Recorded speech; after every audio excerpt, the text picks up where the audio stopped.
ఒక్కొక్కరు చెప్పండి.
ఒక్క వైసీపీ నాయకుడు కూడా ఏ కాస్తోడైనా కానీ ఒక్కరు కూడా ఎదురు తిరగల.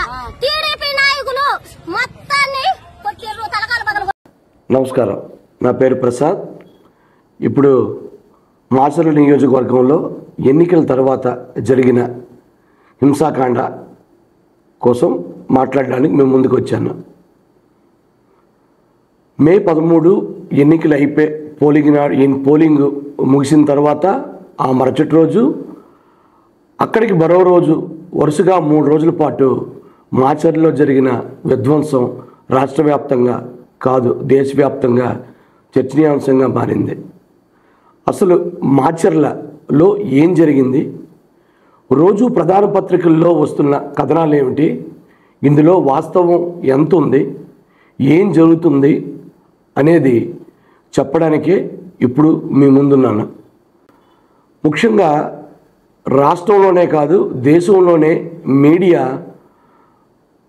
అధికార పక్షానికి అనుకూలంగాను ప్రతికూలంగాను 2 విభాగాలుగా మారిపోయిన తర్వాత ఏ ఒక్క న్యూస్ ఛానల్లో ఏ ఒక్క న్యూస్ పేపరు చదివితే వాస్తవాలు తెలుసుకోలేని పరిస్థితిలో పాఠకులు ఉన్నారు. అయితే మేము శ్రీకాకుళంలో కూర్చొని చెబుతున్నదే ఏకపక్షం వాస్తవాలు అని కాదు, కానీ ఒక్కసారి మీ బుర్రపెట్టి ఆలోచిస్తే ఇందులో మీకు మిగిలిన ఏ ఛానల్లోనూ లేదా ఏ పత్రికలోనూ దొరకని కొన్ని కొత్త అంశాలు ఖచ్చితంగా దొరుకుతాయి. అసలు మాచర్లలో జరిగిన గొడవ ఏంటి? మాచర్లు అంటే ఇది ఒక నియోజకవర్గం అనే మనకి ఇంతవరకు తెలుసు. ఎందుకంటే మాచర్ల ఈ రాష్ట్రంలో 175 నియోజకవర్గాల్లో ఒకటి. పూర్వం గుంటూరులో భాగంగా ఉండే మాచర్ల నియోజకవర్గం ఇప్పుడు పల్నాడు, గుర్తుపెట్టుకోండి, పల్నాడు నియోజకవర్గంలో ఒక కాన్స్టిట్యున్సీ.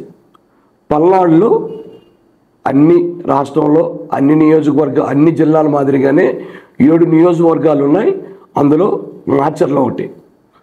ఈ పల్నాడు అంటేనే మనకు జాగ్రత్తగా, అంటే నా వయసు ఉన్నోళ్ళకి తెలుసు, ఈ తరం జనరేషన్ తెలియపోవచ్చు, కానీ ఫ్యాక్షనిజం అంటే రాయలసీమ అని ఎలా చెప్పుకునేవారో ఆంధ్ర ప్రాంతంలో పల్నాడు అంటే ఆ పరిస్థితే ఉండేది.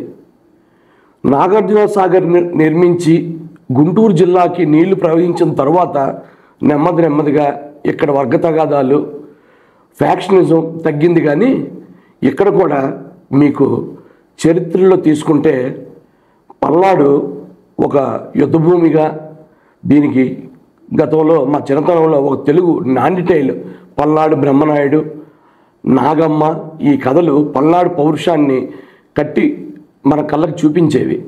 ఇప్పుడు అదే పల్నాడులో ప్రధానమైన భాగం మాచర్లలో ఇప్పుడు గొడవ జరిగింది.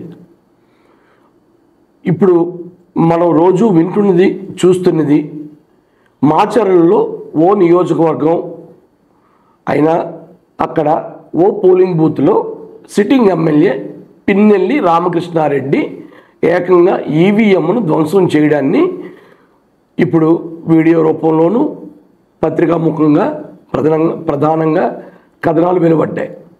అయితే స్వయంగా ఒక ఎమ్మెల్యే వెళ్ళి ఈవీఎంను బదలగొట్టడం పూర్తిగా ప్రజాస్వామ్య స్ఫూర్తి విరుద్ధం, కాదనలేని సత్యం. కాకపోతే అక్కడ ఏం జరిగింది?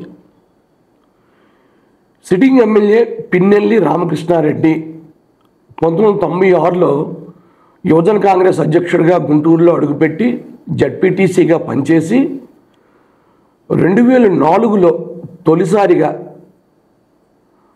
వాళ్ళ పెదనాన్న పిన్నెల్లి లక్ష్మారెడ్డి అనుకుంటాను పేరు, ఆయన రాజశేఖర రెడ్డి గారి హయాంలో 2004లో కాంగ్రెస్ ఎమ్మెల్యేగా ఎన్నికైన తర్వాత 2009లో ప్రజారాజ్యం హవాలో కూడా పిన్నెల్లి రామకృష్ణారెడ్డి కాంగ్రెస్ తరఫున పోటీ చేసి అక్కడికి ఇప్పుడు ప్రత్యర్థి ఎవరైతే జూలకంటి బ్రహ్మానందరెడ్డి ఈ 2024 ఎన్నికకి ఎవరైతే టీడీపీ తరఫున పోటీ చేశారో అదే అభ్యర్థి మీద 2009లో ఆయన తెలుగుదేశం పిన్నెల్లి రామకృష్ణారెడ్డి కాంగ్రెస్ నుంచి పోటీ చేస్తే దాదాపు 9,700 పైచిలకు ఓట్లతో గెలిచినట్టు నాకు గుర్తు. ఆ తర్వాత జగన్మోహన్ రెడ్డి గారి పార్టీ పెట్టడం 2012లో వచ్చిన ఉప ఎన్నికలో మళ్ళీ పిన్నెల్లి రామకృష్ణారెడ్డి గెలిచారు. 2014లో మళ్ళీ గెలిచారు. 2019లో మళ్ళీ గెలిచారు. ఇందులో 2009లో జూలకంటి బ్రహ్మానందరెడ్డి ప్రత్యర్థి అయితే ఆ తర్వాత తెలుగుదేశం అభ్యర్థులను మార్చుకుంటూ వచ్చింది. ఇప్పటికే పిన్నెల్లి చాలా సంవత్సరాలు చాలా టర్ములు ఇక్కడ ఎమ్మెల్యేగా పనిచేయడం వల్ల ఈసారి ఎట్టి పరిస్థితుల్లోనూ ఆయన హవాకు అడ్డు చెప్పాలని పక్కాగా ముందుగానే టీడీపీ జూలకంటి బ్రహ్మానందరెడ్డికి ఇక్కడ ఇన్ఛార్జిగా ప్రకటించి బలమైన అభ్యర్థిగా తయారు చేసింది. ఇందులో భాగంగానే రిగ్గింగ్ టీడీపీ చేస్తుంటే కనీసం మా ఓటర్లకి ఓటేసే అవకాశం కూడా కల్పించనందున నాకు కబురు వస్తే నేను వెళ్ళాను.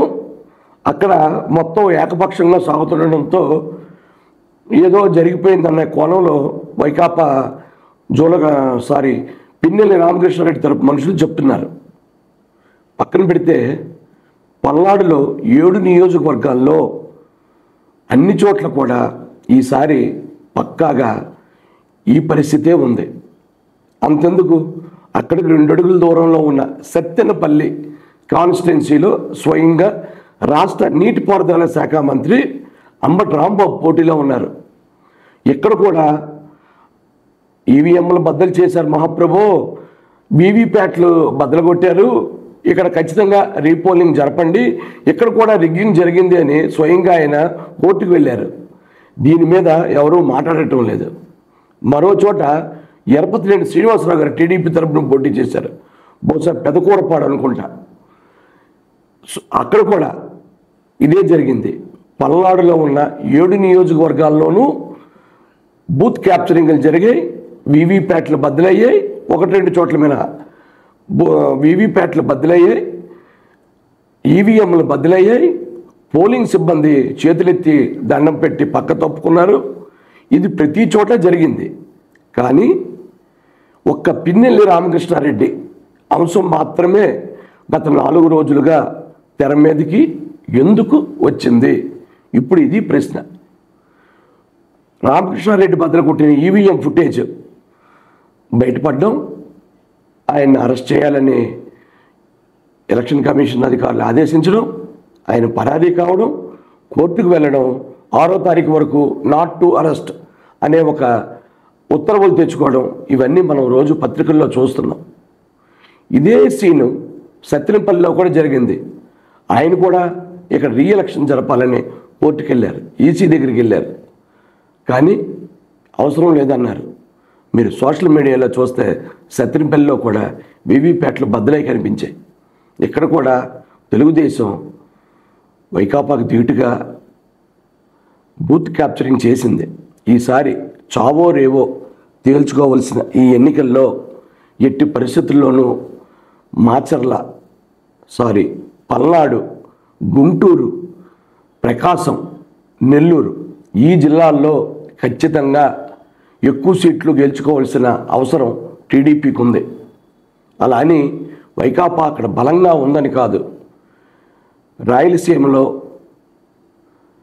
జగన్మోహన్ రెడ్డి సామాజిక వర్గం, ఆయన వైఎస్ రాజశేఖర రెడ్డి గారి అభిమానగానం ఉన్నందున అక్కడ ఎక్కువ సీట్లు వైకాపా తెచ్చుకుంటే దాన్ని కవర్ చేయాల్సింది నెల్లూరు, గుంటూరు, ప్రకాశం అంటే ఉమ్మడి గుంటూరు వీటిల్లోనేనన్న భావన టీడీపీలో మొదటి నుంచి ఉంది.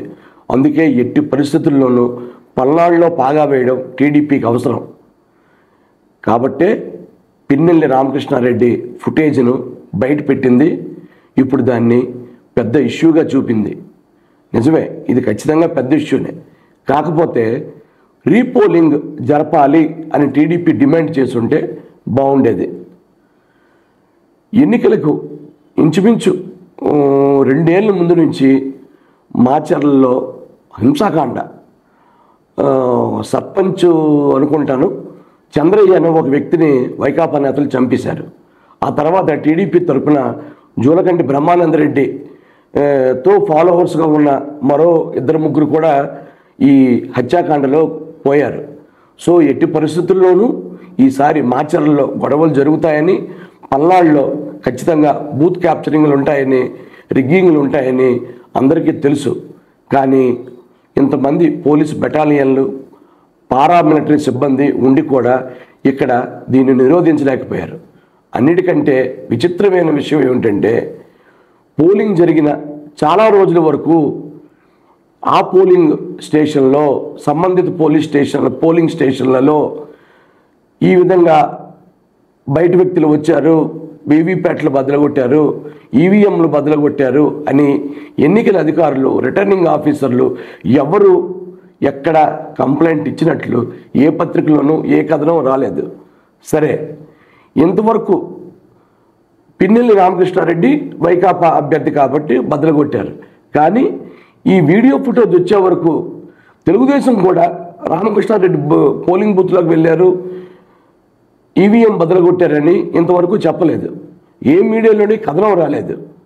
ఇంత జరుగుతుంటే ఇప్పుడు కోర్టు వరకు ఈ ఇష్యూ వెళ్తే ఇప్పటి వరకు అది బయటికి రాకపోవడానికి అసలు కారణం ఏంటి? ఇప్పుడే అంటే బయటికి రాకూడని ఒక సీసీ ఫుటేజ్, ఎన్నికల కమిషన్ ఆధీనంలో ఉండే ఒక సీసీ ఫుటేజ్ ఇప్పుడు సామాజిక మాధ్యమంలోని మిగతా పత్రికల వద్ద ఉండడం వెనుక కారణాలు ఏమిటి? అన్ని వాటిపై దృష్టి సారిస్తే వీవీప్యాట్లు, ఈవీఎంలు ఎక్కడెక్కడ రాజకీయ పార్టీ నాయకుల చేతిలోకి వెళ్ళాయి, ఎక్కడ బద్దలయ్యాయి అనేది ఈ రాష్ట్రంలో అన్ని పోలింగ్ బూతుల్లో మరొకసారి పరిశీలిస్తే బాగుంటుంది. సెలవు.